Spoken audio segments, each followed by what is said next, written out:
বৌদ্ধ ধর্মের খেলা দেখো, বৌদ্ধ ধর্মের খেলা। বৌদ্ধ ধর্মের কি নিয়ম জানি না।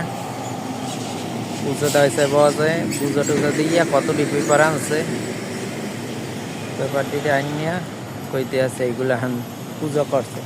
ওই যে পূজার জিনিসের পাত্র, ওই যে কেক, কুয়ারের মাংস, এর মাংস, সের মাংস, ফল টল মট টট দিয়া পুজো করছে। মানে এক বস্তা পেপার লইয়েছে, কয় এই পেপারটি যাইয়া এই পেপারটিতে তাহার মতো নাম্বার লেখা, এগুলো দেবতা ঠাকুরের নাম লেখা, এগুলা নিয়ে করছি।